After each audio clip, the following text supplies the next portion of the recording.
What is going on, guys? I actually had a comment earlier on saying why do all YouTubers open the videos with what is going on, guys, and it's because I genuinely care about how you guys are doing, whether you're well, and what you've been up to.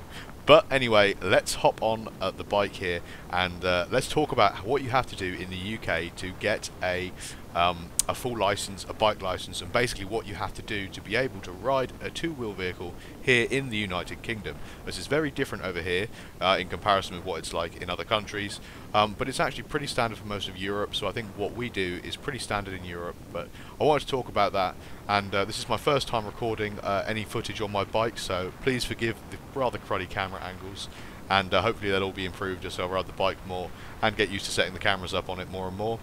At present, I don't have a Cardo or Sena voice recording stuff for that in my helmet, so I'm actually recording this after editing the footage and seeing it when I got home. But basically, I've just mounted my GoPro on my helmet and on the rear of the bike with a sticky suction cup thing to record my journey around the country roads where I live. So, this is the Ninja 125, in case you were wondering. Little 15 horsepower, 125cc, 4-stroke motor, learner and A1 approved, and what that means I'll explain in a minute. But basically, it's a learner bike here in the UK. They're not too expensive, they're pretty cheap. I think I got this one about 6 months old for around £3,000. And it's a lovely looking bike, and from squinting a little bit and from far away it doesn't necessarily look like a very small displacement bike, surely because of the very aggressive riding stance of the bike.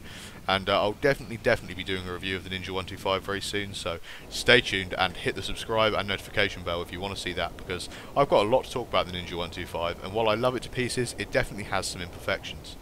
But anyway, let's get into the meat and potatoes of this video, which is how to get your license. Now, there is a link in the description below, so if you don't want to listen to me droning on, basically the Fatboy Motorcycle website, which is the company I use to do my CBT, my compulsory basic training, has a how to get your license section, which I've got linked below. But we're going to go through all the different license types, all the different bike types, and how they're categorized and how you hop into one. So first of all, your age matters. So if you want to get onto a moped, which means anything up to 50 cc's, you have to be over the age of 16, hold a minimum of a provisional driving license, which is your sort of learner's permit to drive on public roads or ride on public roads, and you have to complete a CBT, which is compulsory basic training. Now, CBT roughly costs £130-ish, depending on where you go, and this will allow you to ride a bike up to 50 cc's as long as you're 16 years or older, with L plates, the learner plates, to let other road users know that you are a inexperienced rider and inexperienced to reading road signs and knowing the public roads, and hopefully they'll give you a bit more leeway and be less aggressive with you on the road and let you sort of learn in harmony with other road users. That's the theory anyway. But anyway, 16 years or over, you can ride an automatic 50cc scooter up to 4 kilowatts in power output. That's like 6 horsepower, I think, something around there, with L plates. But you're not allowed to carry a pillion passenger unless you have a full license, which we're going to get onto in a sec. So, the next category is an A1 light motorcycle, which is what this little Ninja 125 counts as. So this is any vehicle up to 125 cc's of displacement in engine size, with up to 11 kilowatts or just under 15 horsepower of power output, which is exactly what this Ninja 125 outputs. So it is the limit of what you can ride as an A1 light motorcycle. So you have to be over 17 and hold a CBT. If you hold a CBT and you're over the age of 17, you are able to ride this bike with L plates like I do, without any further sort of license requirements. But of course the L plates are a requirement, and your insurance will be a little bit more expensive in terms of the premiums if you don't own a full license, which I don't, so my insurance is relatively expensive on this. I think even third party fire and theft, it's like £600 for me for the year, so it's not cheap considering the value of the vehicle is like £3,000. Not cheap really, but definitely a cheap way of getting around when you factor in things like the fuel costs and everything. So yeah, 17 years or over, you can ride one of these with a CBT. Now, let's say you want to take the L plates off of this. You then have to pass your theory test. And a theory test is basically where you go to a DVLA, so Department of Vehicle and Licensing Agency, test centre, and you prove that you are intelligent enough and knowledgeable enough to know what all the road laws are, how to maintain your motorcycle, and how to ride safely.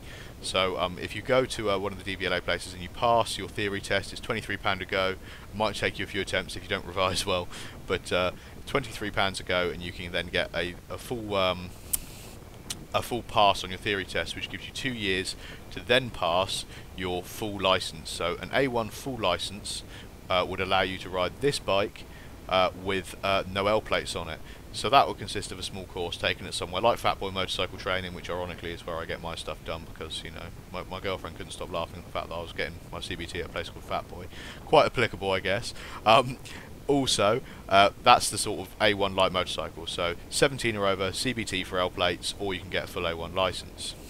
Now A2 you need to be 19 years of age or over, and A2 consists of any bikes up to I think it's 500cc, so half a litre, but with a maximum power output of 35 kilowatt, which is I think 46 brake horsepower.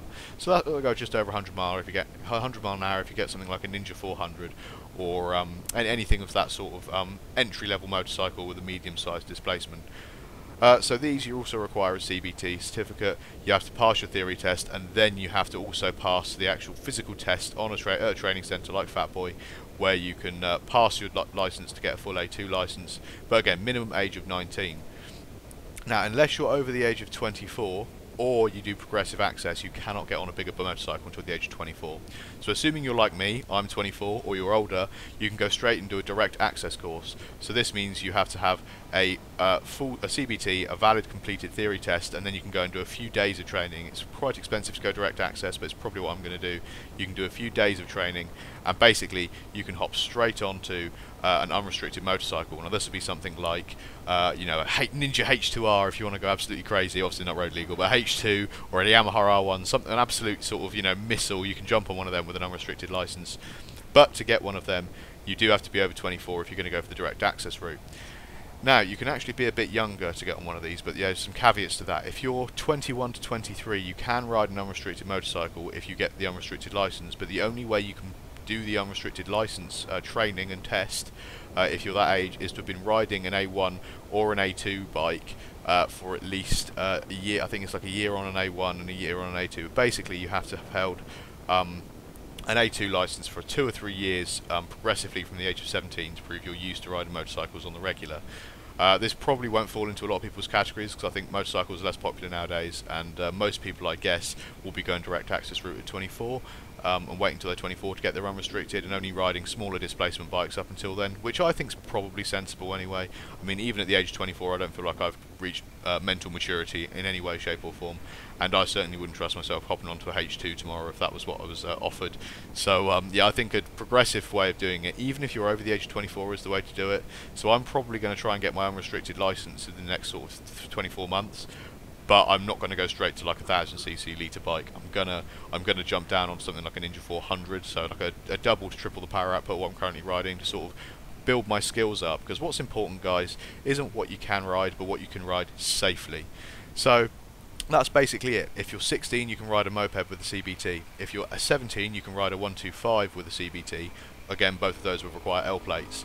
Anything over 19 could ride an A2 as long as you pass all of the required testing. But basically it goes CBT. Basically what you have to do is it goes CBT, your compulsory basic training, then you have to do your theory test, and then you have to do your full bike test to get rid of those L plates on the smaller displacement motorcycles. I know it's completely the opposite to this in the States. You can basically go out, do your basic training and hop straight onto a H2, and probably not have a very good time if you did that. But you can do that, and I actually think that's a bit crazy. But again, they haven't got a national health service over there, so they wouldn't have to pay. They have to actually pay for their own ambulances, they call out, which makes sense why we have a progressive one, as opposed to a direct access at any age, which is just ridiculous. Well, you know, any mature age, just ridiculous. But anyway, that's what you do. So 16. AM and A1, which are mopeds and 125s. 19 plus, you can jump onto A2 as long as you've been riding for a year or so on an A1 and you've built up a progressive license. And 21 to 23, you can go unrestricted if it's progressive access, but in general, most people aren't going to be able to get onto an unrestricted bike until the age of 24. But 3 things to remember: you do your CBT, you do your theory test, and then you do the appropriate license test at an appropriate place like Fatboy Motorcycle Training, or anywhere, wherever's local to you. The nearest local one that will be on the DVLA website, also linked below, to do your training. Basically, you need a CBT, you need to do your theory test, and then you need to do your physical motorbike test to get rid of those L plates and jump onto any bike you want. Anyway, guys, I hope you've enjoyed this sort of first delve into doing a motorcycle boat focused video. Let me know if you hated the format or if you liked the format, but stay tuned for my review of the Ninja 125, because that'll be coming very soon. And as always, please check out my channel to look at my other content, because I mostly do car stuff with my Nissan GTR. Recently just had that fixed, so check out that saga there, because the clutch blew up the other day on the motorway. Check out that saga, the card that's just popped up on the screen now. And I will see you guys very soon with more awesome videos. And I'm super excited to do a review of the Ninja 125, because it is a really cool bike, and I think you guys are going to want to check it out if you're considering it as your first motorcycle. Anyway guys, take it easy, and I will see you in the next one. Peace.